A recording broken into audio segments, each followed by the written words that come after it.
দিল্লির আকাশে ইন্ডিগো বিমানে পড়ল বাজ, ভাগলো সামনের অংশ, শ্রীনগরে জরুরি অবতরণ। থাকছে বিস্তারিত রিপোর্ট। গতকাল প্রবল ঝড় বৃষ্টির সাক্ষী থেকেছে মুর্শিদাবাদ জেলার রেজিনগর, তেমনই সাক্ষী রেখেছে রাজধানী দিল্লি। দিল্লির আকাশে ইন্ডিগো বিমানে পড়ল বাজ, ভাঙলো সামনের অংশ। বিমানের সামনের অংশ ভাঙলেও সমস্ত যাত্রী এবং বিমান কর্মীরা নিরাপদে আছেন। জানা যায়, গতকাল সন্ধ্যে থেকেই বজ্রপাত ও প্রবল বৃষ্টি শুরু হয় দিল্লি ও এনসিআরে।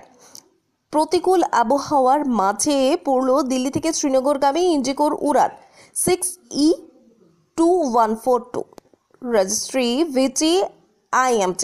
মাঝ আকাশে বাজ পড়ে বিমানে, শিলাবৃষ্টি হয়, বিভ্রাট দেখা দেয় বিমানে।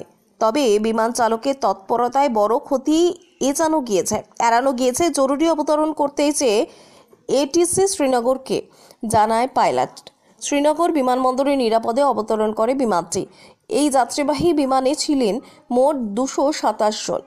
খারাপ আবহাওয়ার জেরে পাইলট এবং বিমান কর্মীদের তৎপরতায় বিমানটি 18.30 মিনিটে শ্রীনগর বিমানবন্দরে নিরাপদে অবতরণ করে। সমস্ত যাত্রী এবং বিমান কর্মীরা নিরাপদে আছেন। তবে বিমানের সামনের অংশ ক্ষতিগ্রস্ত হয়েছে। বিমানটিকে এয়ারক্রাফট অন গ্রাউন্ড AOG হিসেবে ঘোষণা করেছে ইন্ডিগো এয়ারলাইন্স। আপাতত প্রযুক্তিগত ত্রুটি সরানো হবে। জানা গিয়েছে, বজ্রপাতের কারণে কিছু যান্ত্রিক ত্রুটিও দেখা গিয়েছে বিমানটিতে।